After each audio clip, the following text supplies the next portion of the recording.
So, general observation. These are our general observations, sir.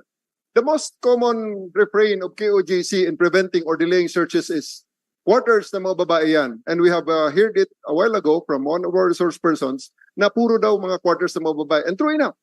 Next. And true enough, we find bedrooms of women surrounding the bedroom of Apollo Kibuloy. Next slide, please. In these three areas that we searched, we observed that Kibuloy's room is the only man's room in these areas. I would like to ask KOJC to tour you on those facilities in the ACQ College of Ministry, in the cathedral, in the first floor of the JMC building, in the dormitory of the pastorals, if there are other men living in that area. And show to you, to August senators and reporters, if there are really other men living in that area aside from Kibuloy, in the midst of women. What are you trying to imply? I'm trying to imply, sir, that the warrant, especially this warrant in branch 106, for violation of section 5P of RA 7610, that reads, the charges, the warrant is subsisting on August 8, issued on August 8, and signed by Judge Noel Parel. Pasensya na kayo, sir. Affected ako, sir, sa mga ganitong klaseng warrant, sir. Continue. The charges Continue. The warrant was issued for violation of section 5B of RA 7610 that reads, those who commit an act of sexual intercourse or lascivious conduct with a child exploited in prostitution or subject to other sexual abuse. The law, sir. Next slide, please. And all the rooms of Apollo Kibuloy are not offices. All these rooms are bedrooms, including in the cathedral. Next slide, please. His room in the ACQ College of Ministry is the most lavish so far. Next slide. With a jacuzzi to boot. And that is surrounded by rooms of women. Adjacent to it is a room for a woman we have not yet identified. Next slide. Well, as if Assessment. you're trying to impute malice. You're trying to impute malice because,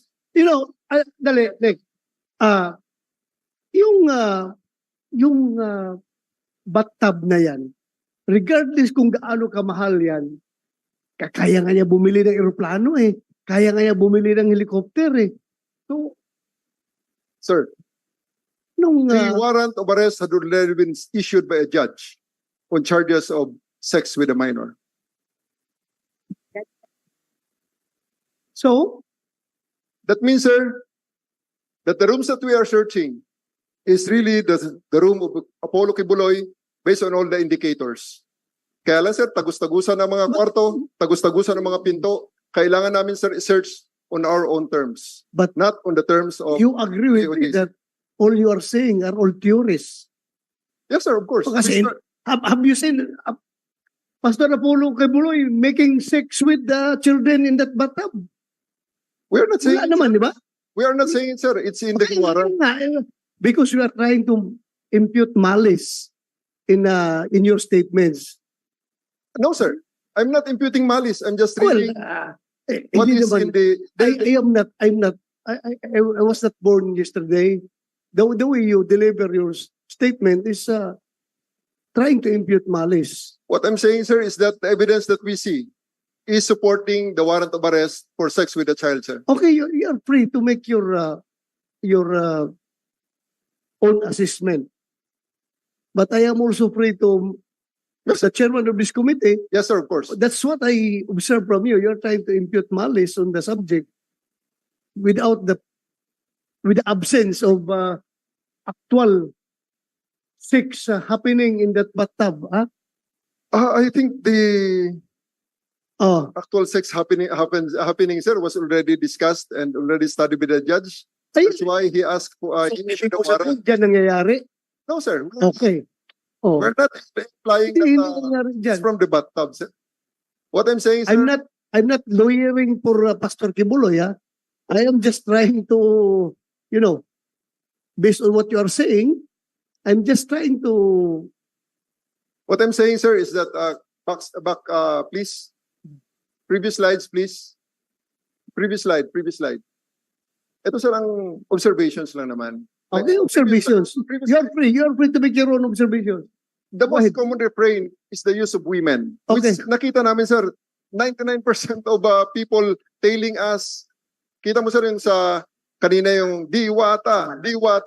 Si Mr. Darwin Salcedo lang halos ang lalaki. Babae lahat na sa paligid niya. Di ba, sir? Iyon ang mga warriors nila, sir. True enough, we Point find... of order, Your Honor. Point of order. Yeah, go ahead. It seems What's your that point of the order? presentation of the General, Your Honor, is being used really not to present facts of what happened, but to present his view of Pastor Apollo Sikibuloy in order to malign him, Correct. in order to make him look bad to the people without even presenting a single evidence. And possible reason why is it that the location of the rooms are like that, simply because of the fact that there are many members of the KOJC, and to impute malice into his supposed presentation, Your Honor, which is actually a confirmation that he is turning an arrest warrant into a general warrant, which is prohibited in the Constitution, Your Honor, because he is conducting only search based only on an arrest warrant. And we were even trapped on September 2 of 2024, where his police women went there, Your Honor. It was already day 9. The patience of the people there was already running thin. And they were there, Your Honor, many times already. And on day 9, suddenly they had this all women this time. And of course, since his women was only carrying an arrest warrant, they tried to assert their right that maybe what you are doing is no longer right. Okay. I would like to remind General Torre to cease and desist from giving your observations na walang factual basis. Okay? So please continue. Again, sir, this is supported by the videos. Kanina pa, sir, yung sinasabi na quarters ng mga babae yan. Paulit-ulit yan, sir. Kaya nga, Sige, sir. noted na yan ng committee. Yung room ni Pastor Kibuloy, surrounded by rooms of women. Next slide, please. So, Yes, sir. that's a fact. Thank you, sir. Please do not go beyond that fact. Yes, sir. Thank you, Okay. sir. Assessment. Your Honor, if I may point of order, how did he know that those are rooms of women in the first place? Sir. Okay, can you And that explain? prior to the time when Pastor Apollo Sikibuloy did not can no longer be found since March, how did he know that those were occupied by in fact women? Why? Was he staying there? Oh, you want to answer? Yeah, right. Just manifestation of impartiality and fairness, Mr. Chair and Your Honors. And I just would like to ask if a resource person could raise a point of order, Your Honor. Thank you, Your Honor. You are raising a good point. I think as far as the rules of this committee is concerned, only members of the committee can raise a point of order. So I take back my consideration of this point of order. Okay? Fair enough. Okay, thank you. Please continue. Thank you very much, sir. So, let me just go to my assessment. Matatapos na tayo, sir. We are still very far in completing the search for Apollo Kibuloy and KOJC. The operation is hindered and controlled by the KOJC, who uses its followers to intervene, interfere, harass, cause delays, and in general disrupt the search. We believe that this allows Kibuloy and others to relocate and hide, change their location, as the search, even just in a single building, is being conducted, notwithstanding changing his location. Sa ngayon, sir, ang SMNI studio, hindi pa nga namin, sir, nasa-search eh. Hindi pa namin nasa-search sa loob yan. Add to this the numerous CCTVs all over the place na hindi namin sir disable. And the radios and cell phones of KOJC members tailing the searchers around. Thus, it cannot be helped but to conclude that up to this point, what we had done so far is play hide and seek with Kibuloy in his 30-hectare property and with his for a while, followers. Well, when you Yes, sir. when you say that actually sir yung ano yung sinabi mo kanina, hindi pa namin yan na search. Yes, sir. So do you intend to search that area? Yes, sir. Kasi ganito. The basis for you to serve a warrant of arrest on a particular area is based on your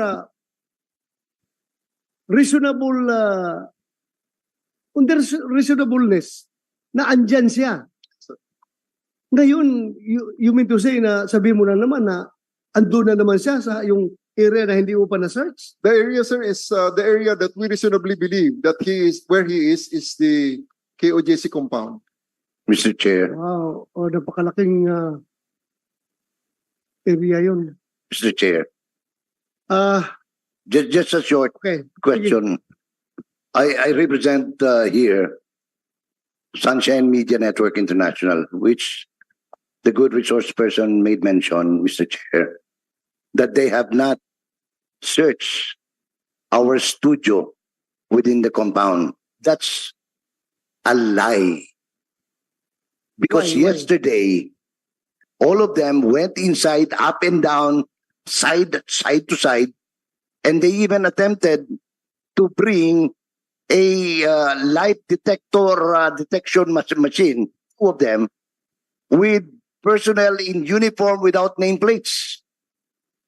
So, I'd like Mr. Chair to let you know, the committee, that what the good gentleman is saying is not true because they were there inside, even up to the roof deck where the air conditioning facility and the makeup room are located. So hindi po tama, no? Na sabihin na hindi nila na search o na inspection yung studio namin ng SMNI. Did they allow Is the that life correct? detector? Is Did that they correct? allow the life detector? Did you allow the life You detector? address we- your question to me. General Sir, Torre. what I mean, sir, is the kind of search that we want to do. They allowed us to take a look around. How do we know that he is not hiding in these crevices and other places that we want to inspect? That's why we went with the life detector. Did they allow the life detector to be used? If I may, Your Honor. Actually, if I may, Your Honor. Yeah, go ahead. On August 24, Your Honor, in the morning, when I was prevented in going to the hangar, I walked, Your Honor. It's very hot. And I went up. It's a long walk. I decided to go to accompany the search in the SMNI area, studio. And it was there where about 18 policemen, Your Honor. No, that's around 14 policemen who went inside the SMNI studio, Your Honor, and they searched all the nooks and crannies during the first day alone, Your Honor. And as a matter of fact, I got a bit dizzy after that, Your Honor, and I had to take a rest in the Waxis. That's only on the first day, Your Honor. At around 9:24 in the morning, I went to the Waxis because I got dizzy anymore. I would not know where I would accompany the rest of the teams who were searching everywhere, Your Honor, everywhere. It was really a melee. You could not believe how they conducted the search, Your Honor. It was untrammeled. And it was as if they had a general warrant, which is proscribed under the 1987 Constitution, Your Honor. Mr. Thank you. Chair, if I may add, Yes. I was also there when they searched the studio last September 4, around 4:55 to 5:32 p.m. So just to belie what General Torres had done, right? And even So, yesterday, thank there you. were also attempts. Maybe his concept of searching, Your Honor, is again to dig a tunnel in the SMNI so that he could look at the soil and the rocks that would be found therein if Pastor Apollo Kibuloy is there. Maybe that is his concept of search, Your Honor. I presume that's the search that he wants to do. Am I correct? If the life detector will indicate, sir, why not? So, wala kayong katapusan nito. Please continue. Next slide. So this is our recommendation, sir. If we really want this to end, we want to clear all of Kibuloy supporters from the compound to allow full access and thorough search of the fugitive. From the start until yesterday, they are just obstructing justice. Please click. Hanggang kahapon, sir, yan ba ang outnumbered? Yan ba ang sinasabi nilang excessive force? Mas marami pa sila, sir. At yan, basura na lang yan, sir, ilalabas namin. Inaagaw pa sa amin at tinitingnan yan, sir, na kung sino-sino mga alipores ni Kibuloy. The videos will not lie. That's why they just present pictures. Not Actually, videos. you messed up. Actually, I am preparing this kind of video na gusto kong i-present ngayon just to show to the members of the KOJC that I am a little bit dismayed. Bakit nangyari yan? Ako'y naawa sa pulis. Ako, sa totoo lang ha, ako'y nasaktan sa pulis na magtatapon lang ng basura at tila kinuyog pa. Your Honor. I know your reason. I know your reason. Gusto ninyo na malaman kung anong laman sa loob, pero ang pulis naman na patrolman na inutusan na magtapon ng basura refuse to engage with you in a conversation dahil nga ayaw lang ng partner na mag-escalate ang tension.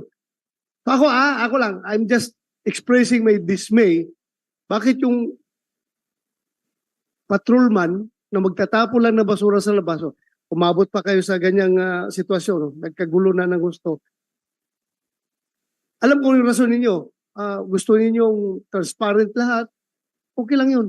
Pero yung nakita ko lang yung pulis ba na hinihila dito sa yung cooler, hinihila dito sa, nakita ko kasi yung maraming anggulo yung video niya dahil maraming kumukuha. May nakita ako na anggulo na talagang hinihila yung pulis dito sa leeg, sa cooler, hinihila dito sa braso. When in fact, ang dala-dala lang naman niya is basura para itapon sa labas. So yun lang. Actually, I am preparing that video. Gusto ko ipakita sa inyo. Yes. Your Honor. Makita ko lang sa inyo na yun, I feel dismayed by that incident. Just to be honest with you. Sige, go I ahead. was there kasi, Your Honor, sa Emerald Gate. The video you saw po is marami na po nakalampas. Pinalampas namin kasi akala namin basura. Nakalampas. Then na-found out po namin basura sa ilalim po. Yun po yung mga hukay-hukay po nila. Yun po yun. Kaya gusto lang ma-stop, ma-check po. Secondly po, sa basement po kasi, I want to disabuse the mind of General Torre po na parang nagre-resist kami. Wala daw silang magawa pag may search. Mali po yun, isa lie. Pag once i-cordon po nila lugar, wala po kami magawa. Like the basement po. Correct. Yes po, wala kami magawa. We have complete control Yes, of the whole Kaya nga po, compound. mali po yung sinasabi po niya. Dahil gusto nila na aside from the visual search na ginagawa nila, gusto pa nila ng how do you call that search na gagamit pa sila ng mga technological search to determine heartbeat and life beneath the ground. Yan ang gusto lang gagawin, which is I think as far as serving a warrant of arrest is napakalayo na. Napakalayo na yan. Napakalayo na. But anyway, they insist